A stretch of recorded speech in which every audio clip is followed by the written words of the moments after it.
또 내가 보매 이 여자가 성도들의 피와 예수의 증인들의 피에 취한지라. 내가 그 여자를 보고 놀랍게 여기고 크게 놀랍게 여기니 천사가 이르되 왜 놀랍게 여기느냐.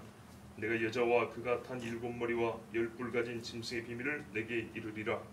내가 본 짐승은 전에 있었다가 지금은 없으나 장차 무적행으로부터 올라와 멸망으로 들어갈 자니 땅에 사는 자들로서 창세 이후로 그 이름이 생명책에 기록되지 못한 자들이 이전에 있었다가 지금은 없으나 장차 나올 짐승을 보고 놀랍게 여기리라.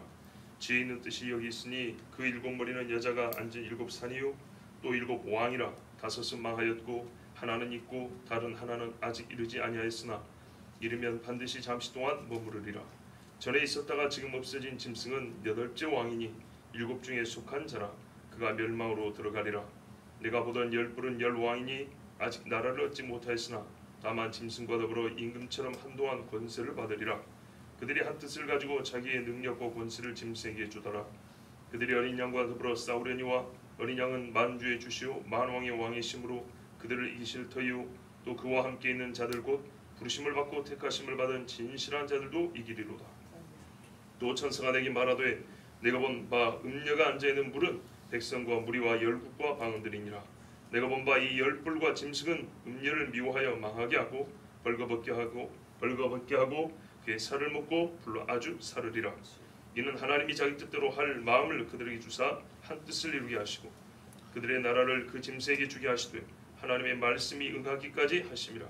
또 내가 본 그 여자는 땅의 왕들을 다스리는 큰 성이라 하더라. 아멘. 하나님께서 사도 요한에게 주셔서 기록하게 하신 말씀은 읽으라고 하신 거고요. 반드시 읽어야 한다는 것은 깨달아야 한다는 뜻입니다. 깨달음은 예언이 현실이 되고 내 앞에 현재로 나타날 때를 준비하게 하려 하심입니다. 그것으로도 족하고 충분합니다. 무슨 말씀이냐, 오늘 말씀의 적용이 뭐냐, 교훈이 뭐냐 이런 이야기는 따로 하지 않습니다. 본문이 길기 때문에 그냥 풀어서 말씀드릴 건데 그 자체가 가장 유의미합니다. 그래서 어쩌자는 거냐, 그거는 본인이 알아서 결정하시고 하나님 앞에 기도하시고 말씀 주신 대로 먼저 깨닫는데 오늘 말씀 힘쓰도록 하겠습니다. 자, 요한이 음녀가 탄 짐승에 대하여 말씀드리게 됐습니다. 왜 그러냐면 먼저 천사가 와서 음녀에 대해서 설명하기 전에 보여줬습니다.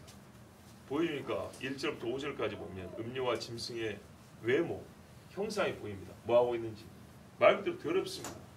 그래서 야, 저 더러운 놈들 이러고 끝나면 되는데 가만 보니까 그 더러운 여자, 음녀가 성도들의 피에 취해 있는 겁니다. 이걸 보고 깜짝 놀랐습니다. 즉, 더 구체적인 계시가 필요하다는 것이죠. 그때 천사가 말해줍니다. 그래, 더러운 것은 당연한데 더러운 것이 더럽고 만 것이 아니라 성도들의 피에 취해 있으니까 깜짝 놀랐지. 이제 네가 궁금하겠구나. 내가 가르쳐줄게. 그리고 가르쳐준 말씀이 6절 이하입니다. 그래서 차근차근 짐승과 짐승 안에 있는 머리, 뿔, 그리고 여자도 먼저 앉아있는 물, 그 다음에 최종적으로 그 여자의 정체가 뭐냐를 가르쳐줍니다. 물론 1절부터 5절에 짐승과 여자의 신분과 정체는 상당히 많이 밝혀져 있습니다. 그런데 좀 더 구체적으로 말씀하고 있으니까 6절부터 18절 읽으면서 필요한데 1절부터 5절을 잠깐씩 다시 보도록 하겠습니다. 6절을 보시면 음녀라고 불리는 여자가 성도들과 예수님의 순교자들 피에 취해 있습니다. 지금 무슨 말이죠? 많은 신자를 죽였다는 뜻입니다. 더럽고 가증한 것은 당연히 예상됐지만 부정한 짐승과 함께 있으니 음녀라 부릴만 했지만 놀라운 점은 이 음녀가 더러움으로 그치지 않고 성도들의 피와 관계가 있다는 사실이었습니다. 그리스도의 복음이 온 유럽에 전파된 이후로 어마어마한 사람들이 이 음녀에게 죽임을 당했습니다. 여러분, 순교자가요 언제부터 본격적으로 나왔냐 하면 복음이 유럽에 증거된 이후입니다. 이것까지 설명이 필요하면 곤란합니다. 예루살렘에 순교자가 있지 않았습니까? 여러분, 사도 12명 중에 1명 죽었어요. 집사가 몇 명인데 그 중에 1명 죽었다고 기록상으로. 그런데 어떻게 해요? 안디옥과 시리아에 복음이 증거됐을 때 순교자가 많이 나왔나요? 그렇지 않죠. 그렇게 아니고 복음이 유럽으로 건너간 이후부터 많이 죽임을 당했어요. 말 그대로 로마 제국에 알려지고 이게 로마 제국에 방해되는 거구나 라고 얘기할 때 300년 동안 죽임을 당했어요. 에베소에서도 복음을 전했을 때 소동만 일으켰지 사람 하나 제대로 죽일 수가 없었어요. 로마법에 의해서 사람 한 번 죽이면 못한 겁니다. 근데 그 로마법이 그리스도인을 죽이게 했죠. 300년 동안. 자, 지금 무슨 말이냐? 이 음녀는 말이죠. 로마가 그리스도인을 대량으로 학살하기 시작한 그 일과 무관하지 않다는 얘기입니다. 즉 음녀의 시작은 그 뿌리는 더 오래부터 있어 왔지만 이 땅에 나타나서 성도들의 피에 취한 것은 바로 로마와 관계 있다는 뜻입니다. 자, 7절 보십시오. 천사가 놀랐느냐? 내가 그 신비 비밀을 가르쳐 준다 그랬죠. 대상은 누굽니까? 짐승, 7머리와 10뿔을 가진 짐승. 그 다음에 음녀입니다. 이 짐승을 알기 위해서 먼저 알 것이 계시록 12장 3절을 봅니다. 하늘에 또 다른 이적이 보이니 보라, 한 큰 붉은 용이 있어 머리가 7이요 뿔이 10이라. 그 여러 머리에 7 왕관이 있는데 그렇습니다. 자, 7머리와 10뿔 똑같죠. 정체는 근본은 뭡니까? 용입니다. 사탄입니다. 그런데 오늘 본문에는 짐승으로 나와 있죠. 간단하게 결론을 말씀드리면 용의 현시입니다. 마귀가 육신을 입고 나타난 겁니다. 그게 짐승입니다. 어떤 왕, 적그리스도. 그래서 이 종의 표현은 마육신, 마육신적인 인물. 똑같이 붉은색입니다. 공산주의라고 생각하면 곤란합니다. 공산주의가 많은 사람을 죽이고 그리스도인 죽이게 했지만 지금은 온 세상을 덮는 지배하는 세력을 말하고 있습니다.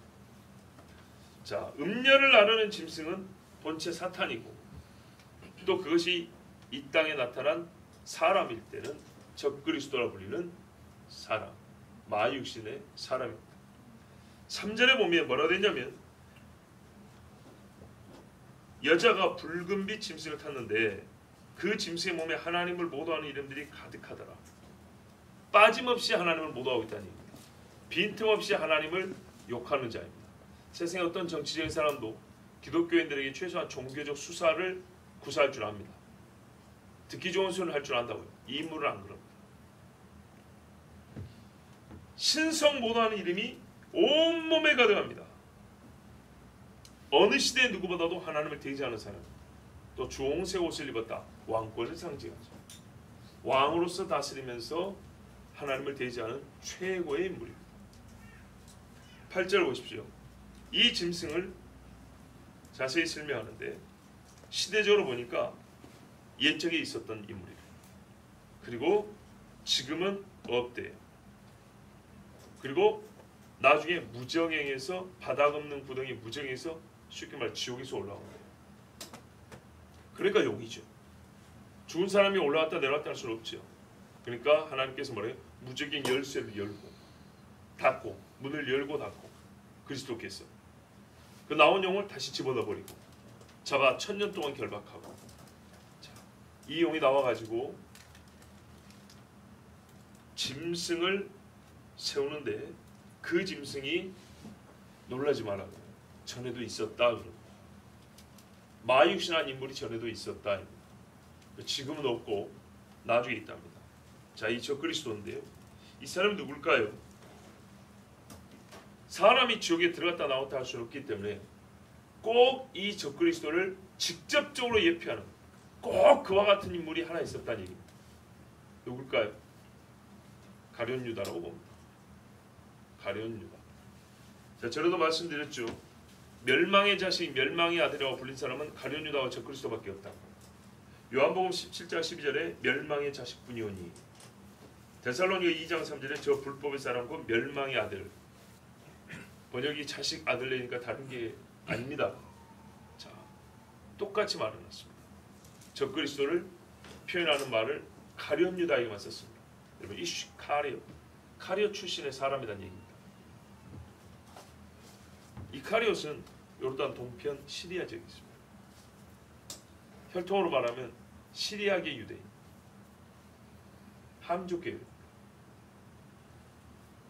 우리가 지금까지 적그리스도를 추적할 때 그 사람은 옛 아수르 혈통을 가질 것이다. 그랬죠. 그러면서 그리스도로 여기시려면 반드시 유대의 혈통도 갖고 있어야 된다고 그랬죠. 사탄이 들어갔다 그랬어요. 예수를 팔았어. 12제자 가장 측근이었습니다. 종교적으로 말하면 핵심 중에 핵심이고 하나님의 신성한 능력을 맛본 사람. 그러나 그는 사탄이었습니다. 이와 같은 사람이 이 멸망의 자식이 일어납니다. 자, 여기서 우리 한 가지 재미있는 표현이 있는데요. 우리 8절에는 없는 번역입니다. 그 원문에는 있습니다. 여전히 있는, 지금도 있는. 보세요. 전에 있었다가 지금은 없지만 여전히 있는 그 짐승. 그러나 멸망으로 들어간 그 짐승. 마지막 짐승이 있고 저 그리스도 맞죠? 마지막 짐승이니까. 그런데요, 이걸 말하면 여전히 있다 그래요. 요한이 요한일서에서 뭐라 했어요? 너희가 오리란 말을 들었으나 벌써 세상에 왔느니라. 적그리스도의 영이 왔느니라. 자, 삼위일체를 흉내냅니다. 하나님께서 아들을 보내시고 사탄이 마유신적인 인물 짐승을 내세우고 그의 영은 세상을 지배하고 벌써부터 활동하고 있고, 그래서 마귀가 흉내낸 삼위일체적 형태가 그대로 이 마지막 때 나타납니다. 그리고 이미 활동 중이니까 악한 자의 영이 이 세상을 지금 미혹하고 있지요. 그리고 그것은 곧 적그리스도로 끌고 갑니다. 그 영이 마지막에 거짓 선지자에게서 나타난죠. 그래서 신상을 세우고 말을 하게 하고 저 짐승에게 경배하라 하고. 자, 9절을 보십시오. 그래서 뭐라 합니까? 지혜 있는 뜻이 여기 있으니, 여기서 읽어본 말씀이죠. 13장 18절에 지혜가 여기 있으니 지각 있는 자는 그 이름의 수를 세어보라. 그 이름이나 그 수를 세어보라 그랬어요. 자, 우리가 짐승의 표 이야기 많이 합니다. 짐승의 표 굉장히 중요하죠. 아주 위험한 것이고 그것과 똑같이 중요하다는 얘기입니다. 짐승의 표를 말할 때 지혜 있는 자는 수를 세어보라 그랬습니다. 오늘 짐승의 신비에 대해서도 지혜 있는 자는 뭐라 그러나요? 짐승에 대한 설명을 잘 들어야 합니다. 혹시서 그럴 것이 생각해보세요. 짐승의 표인데 짐승을 알지 못하고 표를 알면 뭐 할 거예요? 짐승의 표. 짐승에 대해서 잘 알아야겠죠. 그래서 똑같이 여기는 지혜 있는 자가 눈을 열고 볼 것이다 말하는 겁니다. 첫 번째, 이 짐승에 대해서 말해주는데요. 7머리입니다. 짐승의 그 형상을 보면 머리가 7개입니다. 자, 보세요. 한 짐승입니다. 한 짐승. 마지막 때에 나타날 다니엘에 보면 넷째 짐승입니다. 한 짐승인데 이 짐승에게 머리가 7이 있고 뿔이 10개 있는 거예요. 그러니까 이 짐승의 정체를 알기 위해서 머리 7개를 분별해야 되고 뿔 10개를 파악해야 되는 거예요. 제가 오늘 이 말씀을 전하게 된 계기는 뭐냐면 머리 7개도 왕이라고 그러고 뿔 10개도 왕이라고 부르는 거예요. 그래서 이 부분이 헷갈렸던 거예요. 여러분도 혹시 이게 지금 정리된 분 계세요? 정말로 나 이거 정리됐다. 손 들어보세요. 자, 결론부터 말하면 머리 7개는 수직이고요. 뿔 10개는 수평입니다. 자, 이제 들어보면 이해가 됩니다. 먼저 머리 7에 대해서 두 가지로 설명하는데, 하나는 그 7이 뭘 나타내냐면 여자가 앉아있는 7 산을 가리킨다. 음녀가 본래 앉아있는 터가 있어요. 그 터는 지형적 지리적으로 볼 때 산 또는 언덕이라 불리는 게 7개 있대요.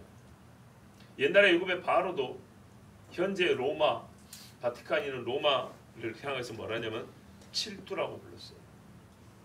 7머리라고. 그냥 7산이 아니고 7머리라고. 그렇게 불립니다. 지금도 그렇게 불립니다. 자, 우리가 예언을 연구할 때 어떻게 있었냐면 당대에 이만큼 이루어지고 후대에 여기에 더해서 이만큼 이루어진다 그랬어요. 그래서 이중적 예언이 있다 그랬어요. 그럴 때 나중에 이 말씀 이야기 얼마나 쉽냐면 앞부분은 겹쳐요. 겹치는 부분만 확인돼도 뒤에 부분은 예상이 가능하죠. 자, 이 보세요. 7을 두 가지로 설명했어요. 하나는 산이다 그랬어요. 산은 바뀝니까? 안 바뀌죠. 항구적 증거입니다. 세상이 없어지기 전까지. 그래서 지금도 일곱 산이 모였고 일곱 산을 통칭하여 부르는 이름이 있는 그 지역을 찾으면 일단 반은 찾은 거예요. 음녀가 앉아있는 거. 두 번째, 일곱 머리는 일곱 왕이라고 그랬어요. 자, 이제 일곱 왕의 정체를 하면 더 확실해집니다. 자, 일곱 왕은 누굴까요? 10절 보세요.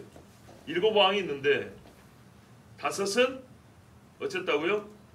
망하여 없어졌대요. 하나는 지금 있고 다른 하나는 아직 오지 아니하였답니다. 그가 오면 잠시 동안 반드시 머문대요. 그가 바로 마지막 적그리스도입니다. 아시겠죠? 예. 일곱, 여기서 의문이 이겁니다. 한 나라를 잇는 일곱 왕인가? 아니면 일곱 나라의 각기 다른 왕을 가리키는가? 쉽게 말하면 누구 말처럼 로마 제국 안에 여러 가문이 있고 가문이 바뀌면서 일곱 왕, 순서대로 일곱 왕을 말하는 거예요. 로마 황제 일곱 명을 말하는 거예요. 아니면 동일 정체성을 가지고 시대를 따라 일어나고 망한 일곱 제국을 말하는 거예요. 전자일까요? 후자일까요? 저는 후자로 봅니다. 후자로 보는 것이 성경적입니다.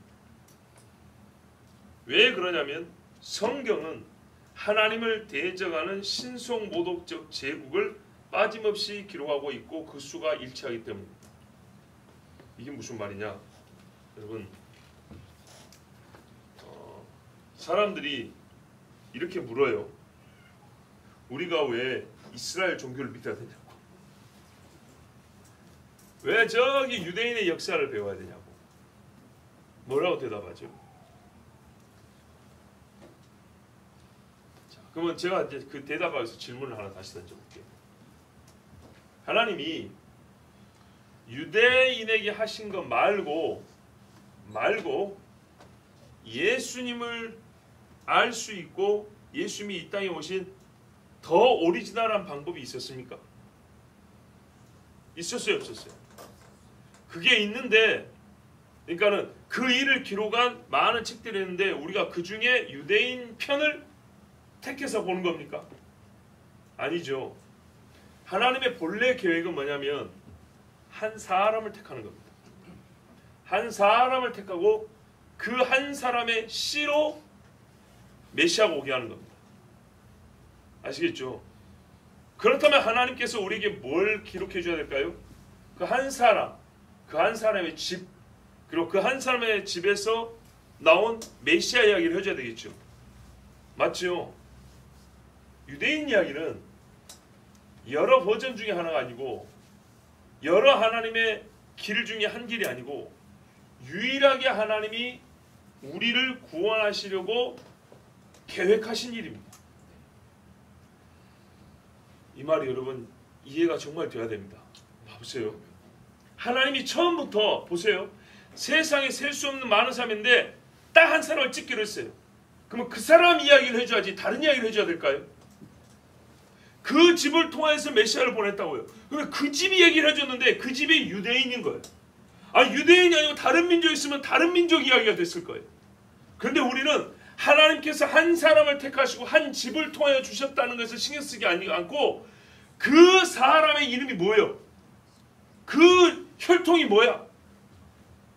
동일하게 똑같이 혈통으로 나누면 많은 집안들이 있는데 이 시각으로 보니까 하는 거예요. 많은 혈통들이 있는데 왜 우리가 하필이면 그 집안 얘기를 들어야 돼? 이렇게 보는 거예요. 그게 아니고 많은 죄인들이 있는데 그 중에서 한 죄인을 부른 거예요. 한 죄인을 불러서 의롭게 하시고 그 집을 통해 메시아를 주신 거예요. 그래서 모든 죄인들이 그 집을 주목해 보는 거예요. 우리만요? 아니요. 마귀도. 마귀는 말이죠. 알아요. 하나님이 무슨 길을 갖고 계시냐? 자기 아들을 사람으로 보낸다는 걸 알아요. 한 집을 통하여 여자의 씨로 보낸다 했잖아요. 사람으로 보낸다는 걸 알아요. 그럼 마귀는 뭘 해야 되죠? 하나님의 속에 들어서 하나님의 속을 바꾸는 게 아니고요. 이 땅에 나타난 하나님의 일들을 막아버리는 거예요. 땅에 속한 일이기 때문에. 하늘에 속하지만 동시에 땅에 속한 일이기 때문에 그건 자기가 할 수 있어요. 그래서 어떻게 해요? 처음에 여자를 더럽혔죠. 그 다음에 히브리 아이들 다 죽여버렸죠. 그때는 아직 이스라엘하고 부리기 전이에요. 물론 지파로는 이스라엘이지만 국가적으로 이스라엘 아니었죠. 어떤 이름으로 부리든 간에 알았어요. 어느 씨로 올지 알았어요. 그래서 없애는 일을 했어요. 우리가 그 이야기를 보는 거예요. 하나님께서 이 땅에 우리를 구원하시기 위하여 택하여 메시아를 보낸 이야기. 그리고 마귀가 그것을 막으려고 방해하며 하나님을 대적하고 하나님이 그것을 이기시고 끝내 우리를 구원하신 이야기.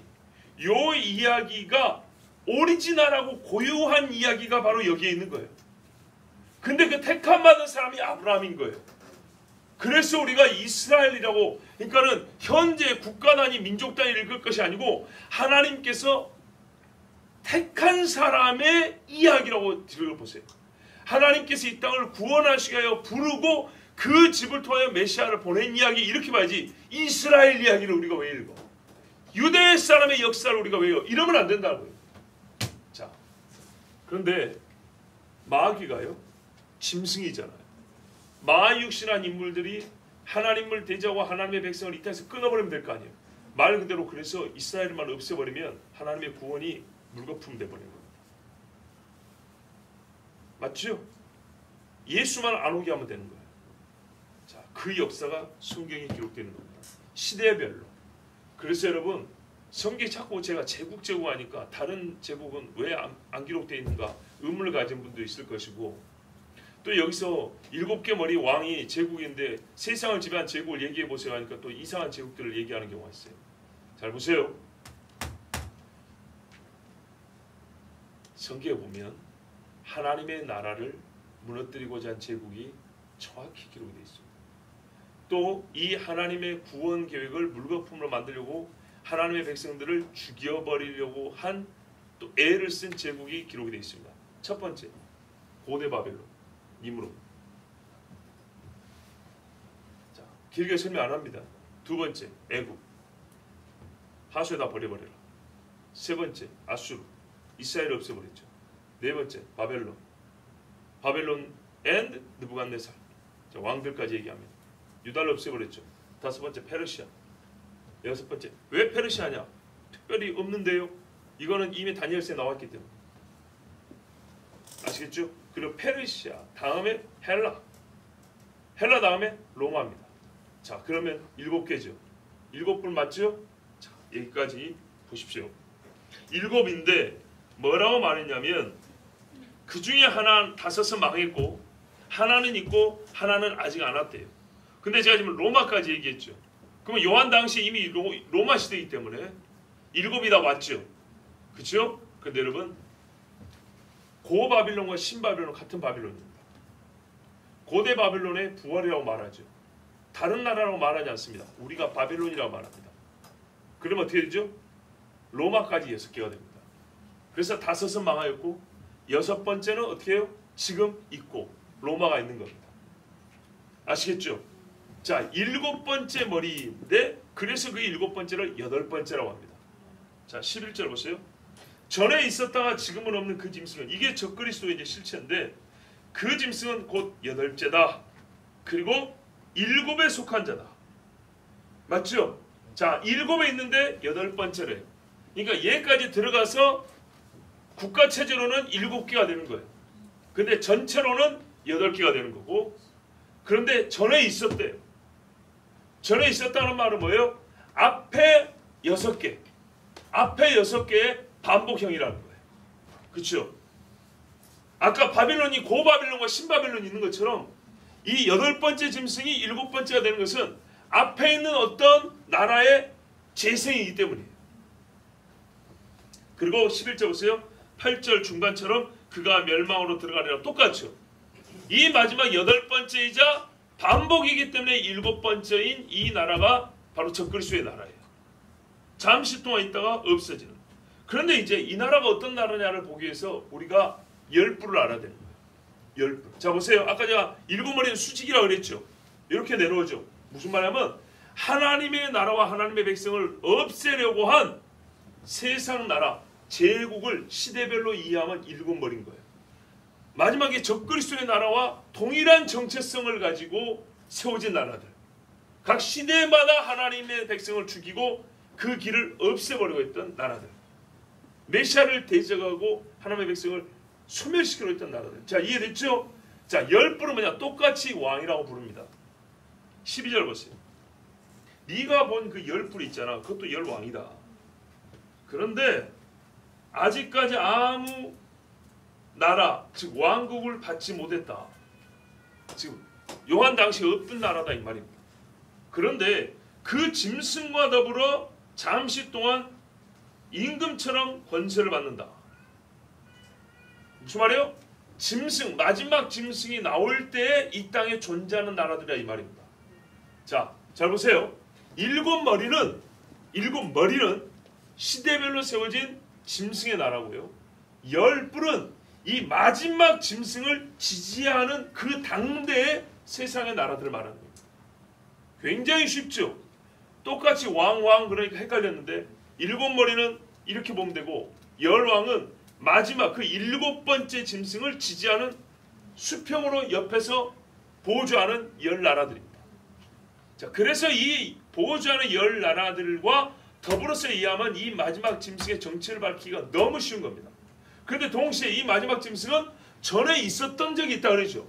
그러면 앞에 있었던 6 나라들 중에 어느 한 나라에 연속형이야 합니다. 아시겠죠? 네. 항상 짐승의 정체성을 가지고 있지만 그리고 역사적으로 앞에 있는 나라와 뭔가 깊은 연관성을 가지고 있는 다시 나타난 듯한 그런 나라여야 합니다. 그 나라가 어떤 나라일까요? 그 힌트도 역시 열 나라에 있습니다. 자, 다니엘의 신사에 보면 바벨론 때부터 이야기를 해줍니다. 그 신사에서는 왜? 느부갓네살의 이야기니까. 느부갓네살과 그 이후의 이야기거든요. 그래서 느부갓네살 바벨론, 그보다 좀 못한 나라 페르시아, 그 다음에 헬라, 그죠? 그 다음에 로마입니다. 로마는 동로마와 서로마로 나뉩니다. 그런데 재밌는 게 있어요. 10발가락, 발이 나옵니다. 10발가락 있는데 띄지 않은 돌이, 즉 사람이 다듬지 않은 진짜 생돌이 와서 발을 쳐버립니다. 다리가 아니고 발을 칩니다. 그랬더니 우르르 다 무너졌다 그랬어요. 발가락 10개입니다. 자, 이 발가락 10개인데 이 발가락 10개가 어디서 나오냐면 당연히 발에서 나오죠. 무슨 말입니까? 로마의 새끼들이라는 얘기입니다. 로마의 새끼들. 동로마와 서로마의 새끼들. 아주 단순하게 말하면 현재 유럽 국가들입니다. 맞죠? 예. 고대 로마 제국이 쪼개지고 해가지고 세워진 나라들이 현대 유럽 국가들입니다. 자, 그러면 이제 정리가 되죠.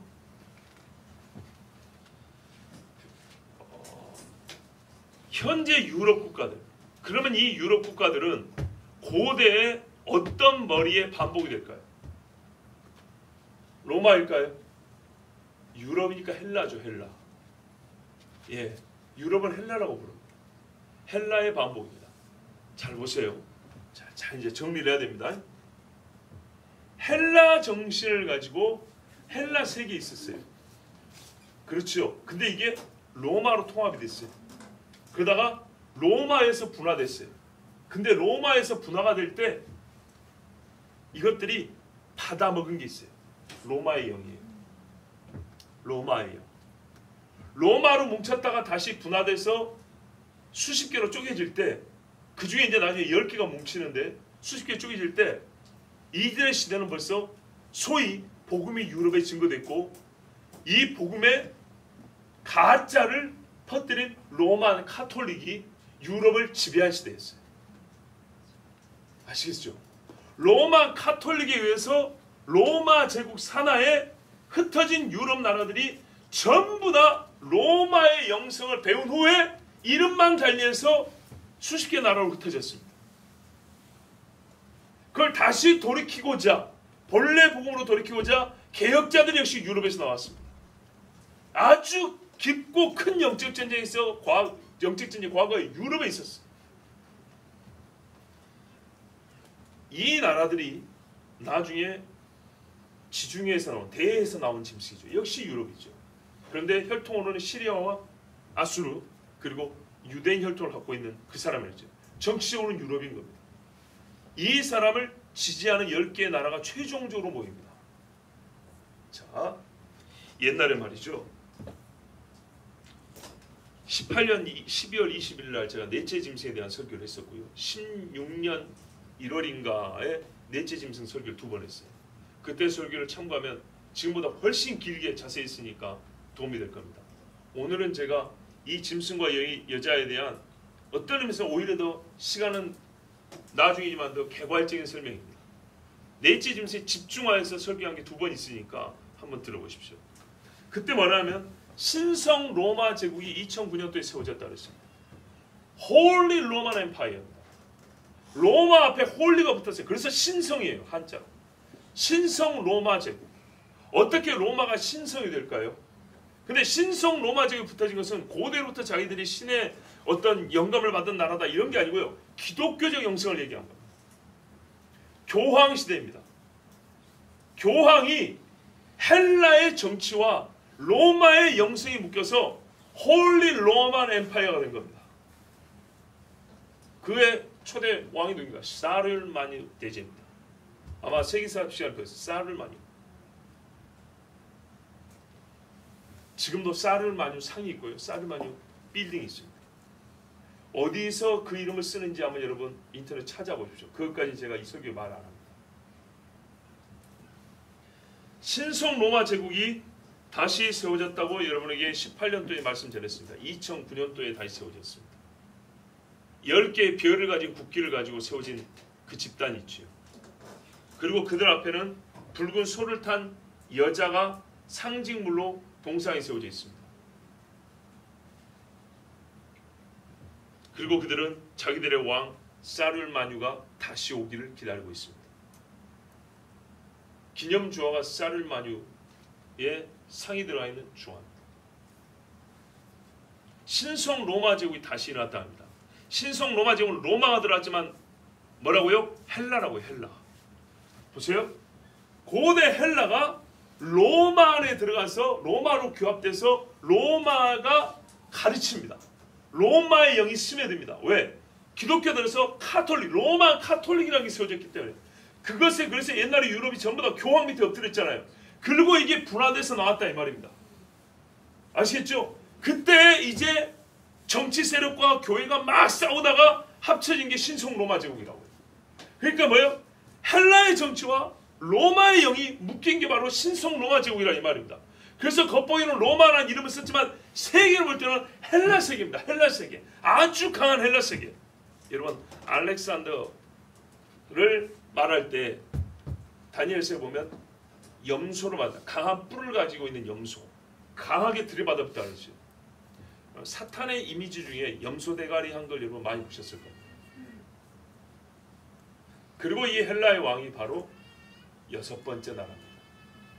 짐승의 이름이나 그 이름의 순이 666이니라. 왜 6일까요?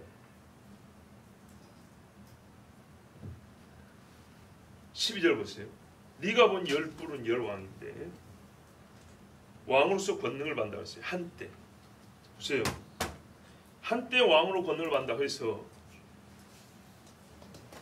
나라가 적그리스도가 왔을 때 그때 세워져서는 안 되겠죠. 그죠? 3년 반 동안 나라를 세워가지고 어떻게 세상을 지배하겠어요? 그죠? 그 전부터 준비되어 있겠죠. 그런데 그 짐승과 더불어서 함께 한동안 권능을 받는다고 되어 있어요. 그래서 그 전부터 준비되어 있지만 이 짐승을 열렬히 지지하면서 짐승과 함께 다스리는 거예요. 근데 참 중요한 표현이었어요. 임금처럼 그랬어요. 무슨 말인가요? 다 임금은 아니다는 겁니다. 그런데 절대적인 힘을 행사한다는 겁니다. 지금 각 나라의 대표를 뭐라고 부르죠? 대통령, 수상, 총리. 이름은 다르지만 역할은 옛날 왕하고 똑같습니다. 그래서 성경에서 용어를 이렇게 씁니다. 말을 이렇게 씁니다. 왕처럼, 임금처럼. 호칭은 달라요. 대통령도 아니에요. 수상이고 총리고 대통령 여러 가지로 불려요. 그러나 각 나라의 머릿격인 그 사람들, 임금의 역할을 하는 그 사람들, 그게 모여서 한 마음으로 짐승을 지지하고 같이 세력을 모읍니다. 13절 보세요. 그들이 한 뜻을 가지고 한 생각입니다. 그리고 자기의 능력과 권세를 짐승에게 주더라. 왜요? 한 뿔에서 나왔잖아요. 자, 여러분, 음녀를 뭐라고 부르는지 아십니까? 땅에 가지한 것들의 어미라, 엄마야 엄마. 이 음녀가 그래서 짐승을 타고 있는 거예요. 이해가 되시죠? 내 새끼들이에요, 내 새끼들. 왜 로마 카톨릭 신화에서 마리아 하는지 아시겠습니까? 제가 오늘 너무 암시적인 설교를 한 거예요.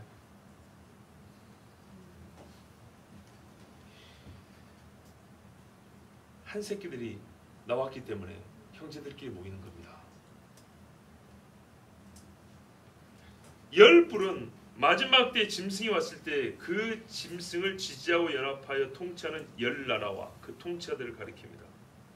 즉 열 뿔은 그 자체 짐승이 아닙니다. 아시겠죠? 그래서 우리 말씀에도 16절인가 보면 짐승과 열 뿔이 어디 있지만 아니고 열 뿔 곧 짐승 위에 있는 것 이렇게 별도로 구별합니다. 원래는. 자, 14절 보세요. 이제 이 짐승과 결합한 나라들이 어린 양, 즉 예수님과 전쟁을 합니다. 근데 예수님이 그들을 이깁니다. 왜냐? 주 중에 주고 왕 중에 왕이시기 때문에 당연한 이야기입니다.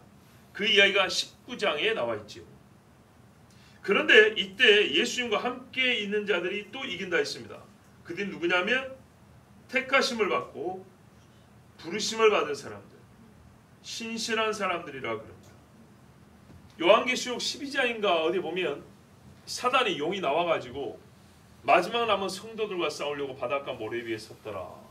성도들의 권세를 밟아 지근지근 깨버리더라. 다니엘서도 나오고 요한계시록 나오고 겨우 몇 사람 남아있을 때. 그래서 성경에 뭐래요? 복음서에 때를 단축시키지 않았으면 구원받을 사람 아무도 없다 그랬어요. 그래서 이 일부가 남아있을 때 주님이 오셔서 이 사람들과 함께 적그리스도를 소멸시켜버립니다. 15절 이제 물들을 설명합니다. 물이 뭐냐 했더니 음녀가 앉아있는 것인데 백성, 무리, 열국과 방언들이라고 그랬어요. 이야, 제국은 아닌데요. 제국의 경계를 넘어서 세상을 지배하고 있었습니다. 제국의 경계를 넘는다는 얘기는 정치 영역, 경제 영역, 문화 영역이라는 하나의 영역을 세계적으로 지배한 게 아니고 모든 영역에서 세계를 지배했다는 얘기입니다. 문화는 어느 나라 담당, 경제는 어느 나라가 제일이지 이런 게 아니고요. 이 음녀는 세계에 사람들이 관심을 갖고 사람을 지배할 수 있는 모든 영역에서 사실은 가장 큰 힘을 행사한 집단이요 조직이라는 얘기입니다. 엄마예요, 엄마. 사람들을 속이고 미워하는데 거기서부터 모든 게 나왔던 거예요. 모든 게. 누굴까요? 이 음녀가 말이죠. 열 왕이 그들의 힘과 권능을 마지막 짐승에게 주도록 만든 장본이에요. 너 힘 얘를 몰아줘라. 엄마가 시킨 거예요. 이렇게 하라고. 오랫동안 먹이고 습성을 갖게 했죠. 자, 여러분 옛날 신성 로마 제국이 만들어질 때 어디서 배워왔다고요? 로마 카톨릭. 신학적으로 다시 한번 왜 마리아 하는지, 이 어머니 마리아하고 무슨 상관이 있는지 한번 잘 생각해 보십시오. 계시록 18장 4절 5절에 또 내가 들으니 하늘로부터 다른 음성이 나서 이르되 내 백성아 거기서 나와 그의 죄에 참여하지 말고 그가 받을 재앙들을 받지 말라. 그의 죄는 하늘에 삼쳤으며 하나님은 그의 불의한 일을 기억하신지라 그랬어요. 음녀는 자기 새끼들을 부르고 하나님은 자기 자식들을 부릅니다. 바보같이 하나님의 자식들이 음녀의 자식과 섞여 있는 경우가 있어요. 이걸 우리 현실에다가 갖다 대면요, 불신자와 결혼을 무교자와 결혼할지언정 카톨릭 신자와 결혼하는 거 아니에요. 정말 미혹당하기 쉽습니다. 같은 십자가 걸어놓고 예수님상 걸어놓으니까 내가 너무한 건가? 여기서 끝나는 거예요. 혹시나 로마 카톨릭에 있는 이 마리아의 자식인 남자나 여자를 데려와서 저보고 축복해달라 소리 하지 마세요. 안 해줍니다. 해줄 수가 없어요. 차라리 무교를 데리고 오세요. 복음을 전하고 축복해 줄게. 16절 보십시오. 열 뿔과 이 음녀의 관계, 즉 음녀의 최후를 설명해 줍니다. 자, 이것들이 이제 하나하나 밝혀졌죠. 짐승이 뭐냐? 이 짐승은 있었다가 없었다가 또 있다가 그런다. 시대마다 하나님의 나라를 무너뜨리려고 세워진 마귀가 세운 이 땅이 제국된다. 오케이? 그 중에 일부는 반복된다. 그리고 마지막에 온 것은 고대 헬라의 반복인데 어떻게 알 수 있냐? 그 열왕의 지지를 보면 알 수 있다. 열왕의 지지가 어떻게 아느냐? 어미한테 배운 건데 역사적으로 보면 이것들 전부 다 음녀라고 불리는 어미 밑에, 즉 로마 카톨릭 밑에서 거의 1000년 동안 전복과 자라가지고 흩어졌기 때문에 결국에 한 집안이다. 한 자식들이다. 그래서 그 마지막 짐승이 올 때를 대비한 것이다. 놀랍죠? 자, 그랬는데요. 여기 사탄의 속성이 나타난다. 16절에 열 뿔이 그 음녀를 미워하여 어떻게 해요? 망하게 하고 벌거벗게 하고 살을 먹고 불로 살라버린대요. 와, 어미를 잡아먹는다는 얘기죠. 그런데 여러분, 이게 사탄의 속성입니다. 이것 빼면 사탄이 아니에요. 여러분, 사탄은요, 자기를 만드신 일을 배신하는 겁니다. 자기를 만든 일을 대적했다고. 아시겠죠? 자, 보세요. 여기서 음녀라는 것은 사탄에게 진짜 엄마가 있었다는 것이 아니고 이 땅에서 사탄이 사용하는 도구로서의 음녀를 얘기하는 거예요. 이해가 됩니까? 짐승이 사탄이 이 땅에서 사용하는 육신인 것처럼 음녀, 제가 주장하는 로마 카톨릭은 뭐냐면 사탄이 최종적으로 인류 모든 인간들이 자기를 하나님으로 경배하게 만들 수 있도록 만들어 오래된 종교 시스템이 음녀인 거예요. 이것마저 필요 없게 된다면요. 없애버리겠죠. 사탄이 사탄을 대적한 게 아니고 사탄이 자기가 만들어 쓰던 도구 중에 하나를 폐하는 겁니다. 이해가 되세요? 예. 전에는 가짜 십자가라도 걸어야 사람들이 넘어왔단 말이에요. 근데 지금은 십자가 자체가 싫어. 이제는 그까짓 거 필요 없어. 왜?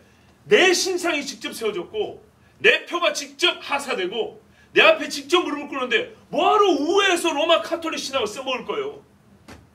이해가 되십니까? 뭐하러 로마 카톨릭이 가짜 십자가를 써먹을 거냐고요? 교황의 말을 몰라고 빌릴 거예요. 저크리스도치가 직접 말하면 되지. 몰래 교황이 교사라는 걸 뭐하러 선포하고 카톨릭 신학 서적을 수십만 권 찍어내가지고 세상에 가르치고 신학교육을 30년 동안 가르칠 필요가 뭐가 있어요? 시간도 얼마 없는데 저크리스도치가 직접 하면 되지. 좀 이제 그만해라, 나와라, 이렇게 하는 거예요. 그런데 여러분, 제가 하나 쉬운 예를 들어드릴게요. 선한 사람이 두 사람 모이면 한 사람이 있을 때보다 더 선한 일을 많이 하게 될까요? 적게 하게 될까요? 많이 하게 되겠죠. 10사람이 모이면 더 선한 아이디어들도 잘 나오겠죠. 그 중에 특별한 능력이 있는 사람도 있겠지만 평균적으로 볼 때, 그죠? 악한 사람이 3명 모이면 혼자 있을 때보다 악한 일을 더 잘할까요? 못할까요? 10명 모이면요, 100명 모이면요, 도적대가 되겠죠. 그죠? 혼자는 도둑질하지만 100명이면 도적대가 되겠죠. 한 마음을 쓸고 다니겠죠. 여러분, 이 땅에 사람들이 그런 짓을 합니다. 그런 짓을 해요. 그럼 생각해 보세요. 깡패들이 같은 깡패들한테, 자기 조직원들한테 맞아 죽을 거 걱정해야 되죠. 그죠? 남을 속인 사람은 자기 편이지만 내 편인 얘가 나를 속일까 봐 또 걱정해야 되죠. 사람들이 실제로 이 땅에서 가지고 있는 성품이나 걱정들이나 행하는 모든 일들은 뿌리가 두 군데입니다. 하나님 아니면 사탄입니다. 무슨 말인지 이해가 되세요?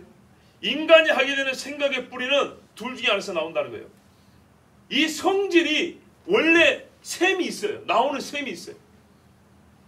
형제를 위하여 목숨을 버린다는 이 생각은 이 하나님이라는 셈에서 나오고요.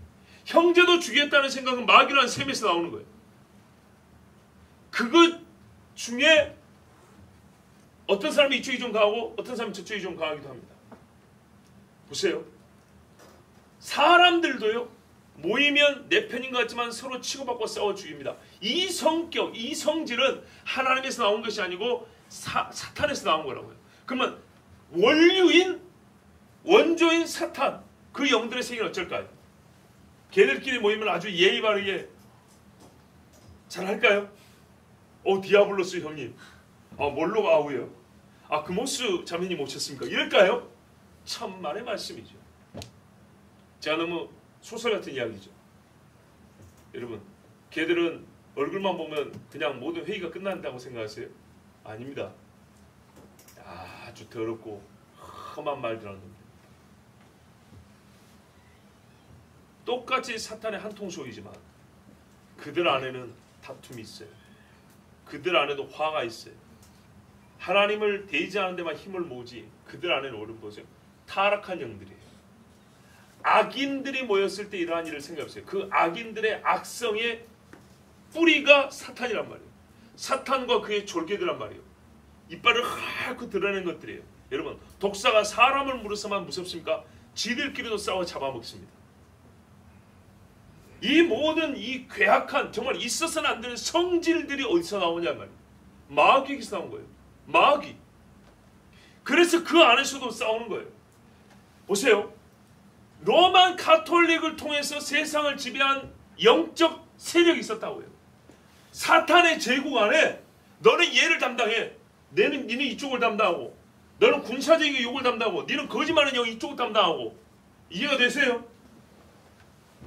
그런데 적그리스도가 직접 통치할 때는 시간이 없어요. 이제 귀찮고 불편한 과정들은 생략.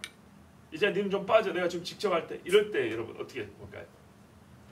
뒤서고 싶겠어요? 사탄 그 높아지고 싶은 그 성질 가진 존재들이 좀이라도 뒤쪽고 싶었어요? 아니죠.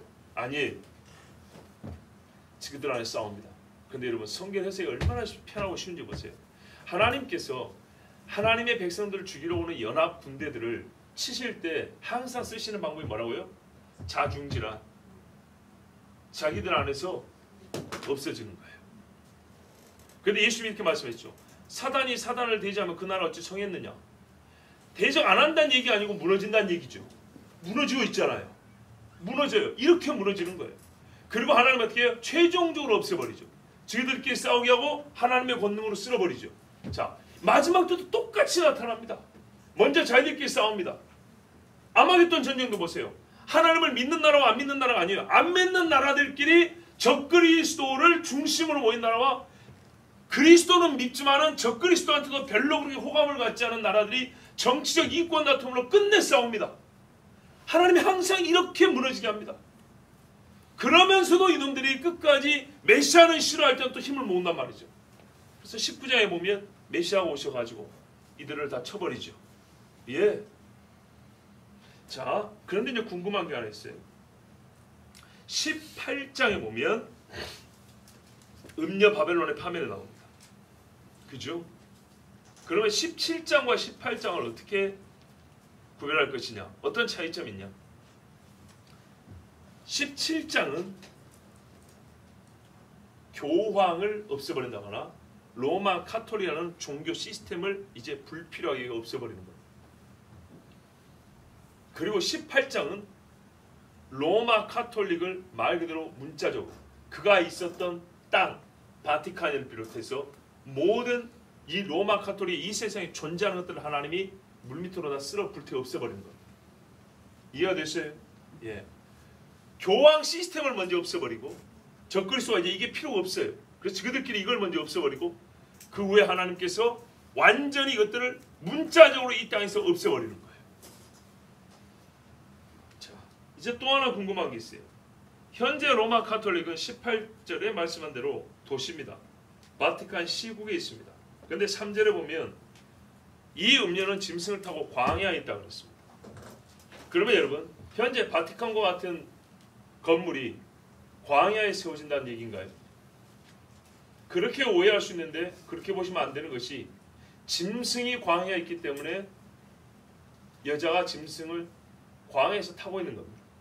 무슨 말이냐? 여자가 적그리스도의 나라를 세울 터를 어느 광야에 구축을 한다는 얘기지 이 여자 자체가 광야에 산다는 얘기가 아닙니다. 이해가 됐어요? 여자가 아니라 짐승이 광야에 있는 겁니다. 근데 이 짐승의 세계를 낳는 어미 역할을 하는 음녀이기 때문에 이 음녀가 짐승의 나라를 세우는 그 준비 과정에서는 광야 어디에서 기틀을 잡게 한다 이 말입니다. 근데 거기가 어디냐? 잘 모르겠어요. 혹시나 몇 년 전에 중동 어디에 세워지는 아브라함의 집이라고 유대교, 로마 카톨릭, 이슬람교 세계 모여가지고 우리가 전부 다 아브라함의 자식이니까 하나 되자고 하는 혹 거기인가?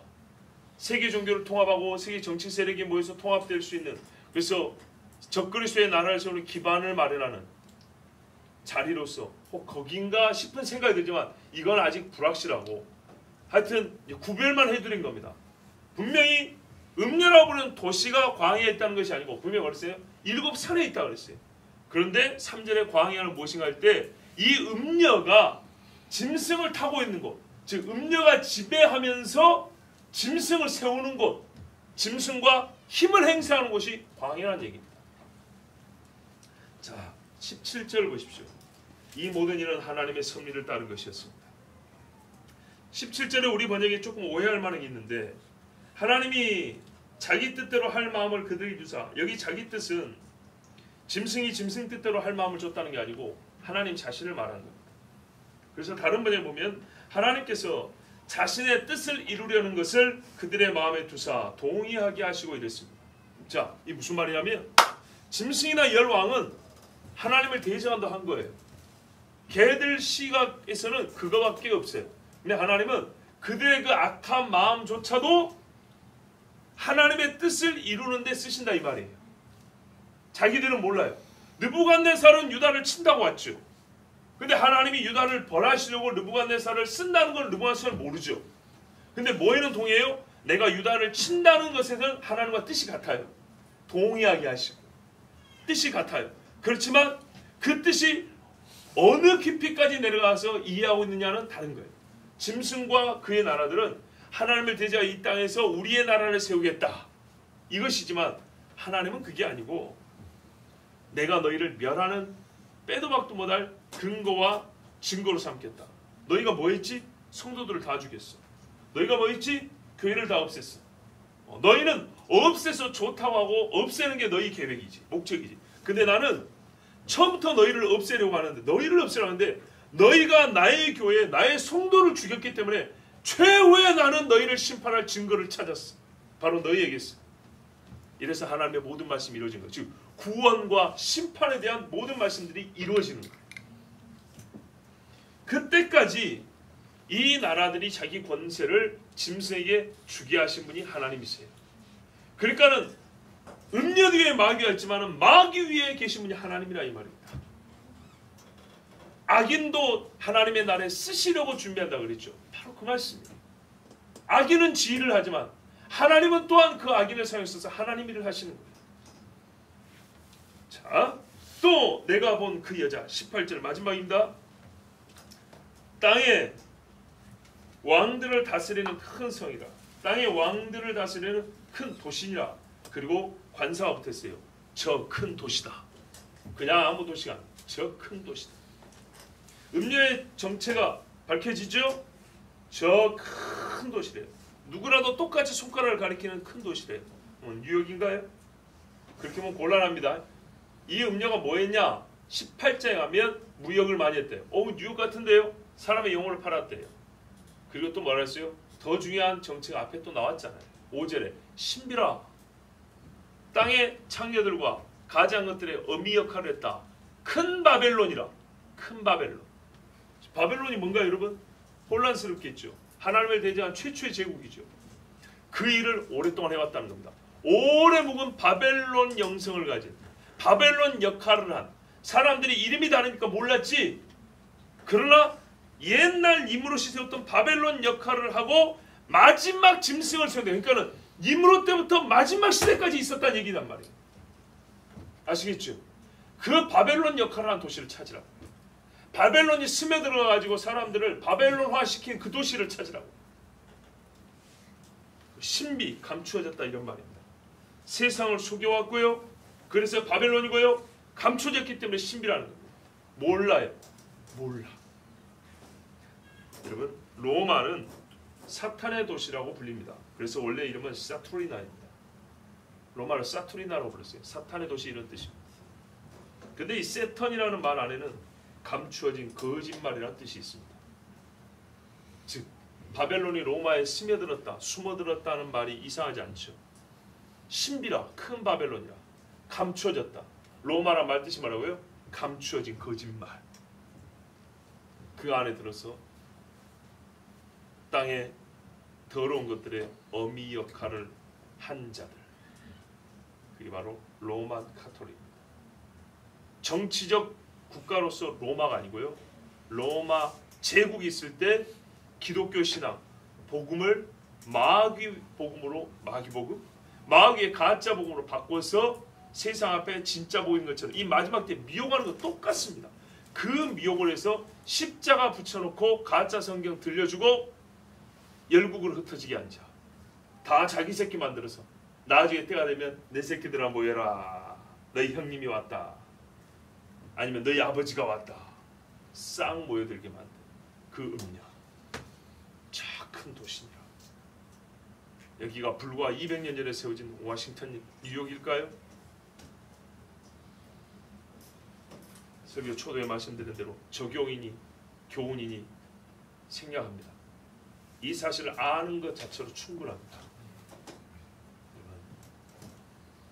짐승의 표를 알기 위하여 우리가 여러 가지 현대 기술, 과학 전문 용어들을 연구하기도 합니다. 그런데요, 짐승의 표 이전에 짐승이 있습니다. 그 짐승이 있기 때문에 그가 표를 받게 하는 것이죠. 오늘 우리는 표에 앞서 짐승 이야기를 들었습니다. 그런데 짐승을 이해함에 있어서 역시 빼놓지 말할 게 짐승의 어미 역할을 한 음녀입니다. 그래서 음녀와 짐승에 대해서 오래 연구를 하고 우리가 깊이 있는 이해를 가지면 표에 대해서도 뭐랄까요? 너무 감각적으로 반응하지 않습니다. 그러나 매우 주의합니다. 큰 바벨론이잖아요. 옛날 처음 바벨론 때부터 마지막까지 이어지는 게 바로 사탄의 깊은 것이라면 짐승의 표에 있어서도 우리가 생각하는 것만큼 만만한 게 아니구나. 여차만 나도 모르는 사이에 속아 넘어가겠구나. 이렇게 경각심을 가져야 됩니다. 오늘 말씀 그렇게 받아들이시고 그래서 마지막까지 순전하고 깨끗한 하나님의 사람들로 남아있기를 바랍니다. 기도하겠습니다. 하나님 아버지 감사합니다.